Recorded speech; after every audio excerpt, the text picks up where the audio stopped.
Astro సిండికేట్లో మీ personal and business promotions కోసం కింది నెంబర్కు కాంటాక్ట్ చేయండి.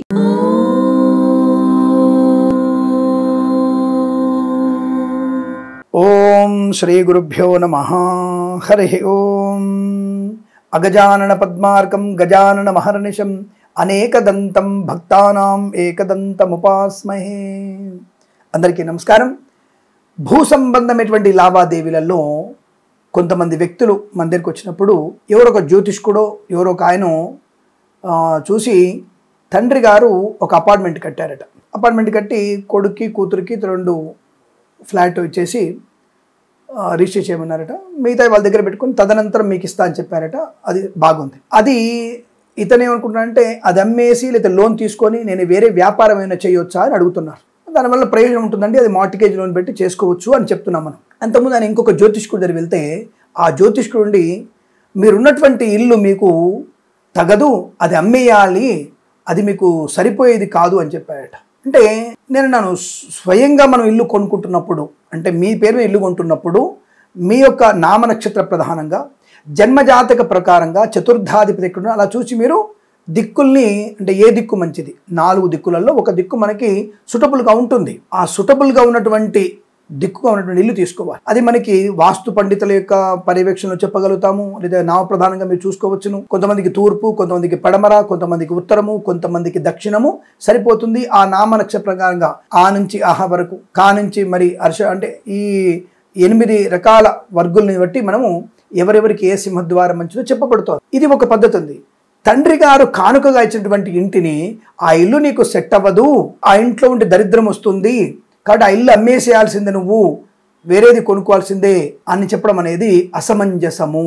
వారసత్వంగా వచ్చినటువంటి ఇంటిని తండ్రికి మనము బాగా, తండ్రి బతుకున్నాడుగా, ఆ తల్లిదండ్రుల యొక్క బలమే ఎక్కువగా ఉంటుంది. తల్లిదండ్రులు లేనప్పుడు ఎవరైతే ఇంటి యజమానిగా ఉంటుందో ఆ ఇంటి యజమానికి వాస్తు రాలి. ఇంట్లో ఉన్న ప్రతి ఒక్కరికి వాస్తు చూడకూడదు. ఫస్ట్ అది గుర్తుపెట్టుకోండి. ఇంట్లో ఉన్న ప్రతి ఒక్క వ్యక్తికి, కోడలికి, కొడుక్కి, మనవడికి, మనవరాలికి, భార్యకి, భర్తకి, ఇంతమందికి వాస్తు చూస్తే ఏ ఇల్లు ఎవరికి సూట్ అవ్వదు. కాబట్టి ఇటువంటి పిచ్చి మూఢనమ్మకాల్ని పనికి మాలిన జ్యోతిష్కులు, దొంగ జ్యోతిష్కులు బయట తీసుకొస్తున్నారు. జాగ్రత్త. తల్లిదండ్రులు వారసత్వపుగా ఇచ్చినటువంటి ఆస్తి అనేది ఖచ్చితంగా మనకు కలిసి వస్తుంది. దానివల్ల భూలాభం ఉంటుంది. ఆయనట ఆ స్థలము నీకు మంచిది అని చెప్పాడట.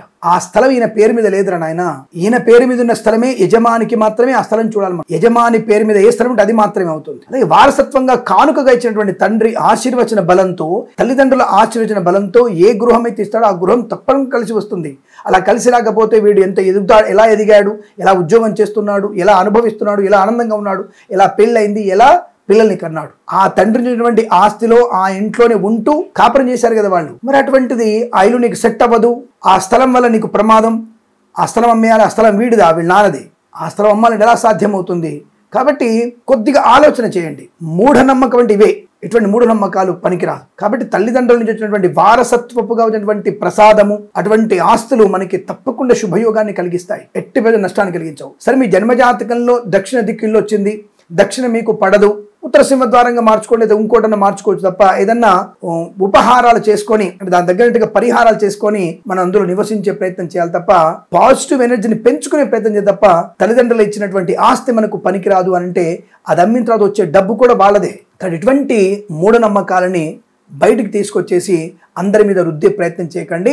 తప్పుడు జ్యోతిష్కులారా జాగ్రత్త. మీ తల్లిదండ్రులు ఇచ్చినటువంటి ఆస్తి మీకు కలిసి వస్తుంది, లాభంగా ఉంటుంది. మీరు స్వయంగా ఇల్లు కొంటున్నప్పుడు, కడుతున్నప్పుడు తప్పకుండా మీకు ఏ సింహద్వారం మంచో తీసుకోండి. లేదు తండ్రి గారు ఆస్తి మొత్తం మీకు అప్పచెప్పినప్పుడు, తండ్రి గారు గతించిన తర్వాత మీరు ఇంటి యజమానిగా మారినప్పుడు, ఇల్లుని కూల్చి మళ్ళీ కట్టుకోగలిగే అవకాశం ఉన్నప్పుడు మీకు వాస్తుపరంగా తగినట్టుగా కట్టుకోవచ్చు. ఎందుకంటే ఆ స్థలము, ఆ ఇల్లు తండ్రికి పేరు ప్రకారంగా వాస్తుపరంగా అతనికి సెట్ అయింది. కాబట్టి అతనంత వరకు అతని వర్గమే వాస్తు చూడాలన్న విషయాన్ని గుర్తించండి. ఈ విధానాల వల్ల మనకి మంచి సౌకర్యవంతమైన శుభయోగం ఉంటుంది, పాజిటివ్ ఎనర్జీ పెరుగుతుంది. అందుకే ఇంట్లో ఎంత వాస్తు బాగలేకపోయినా లలితా సహస్రనామ పారాయణం, శివ అష్టోత్తర శతనామ స్తోత్రం, విష్ణు సహస్రనామ పారాయణం, రోజు ఉదయ సాయంకాల సమయంలో దీపారాధన, తులసికి పూజ, మారేడుదల మొక్క ఇంట్లో ఉండడం వల్ల పాజిటివ్ ఎనర్జీ బాగా ఉంటుంది.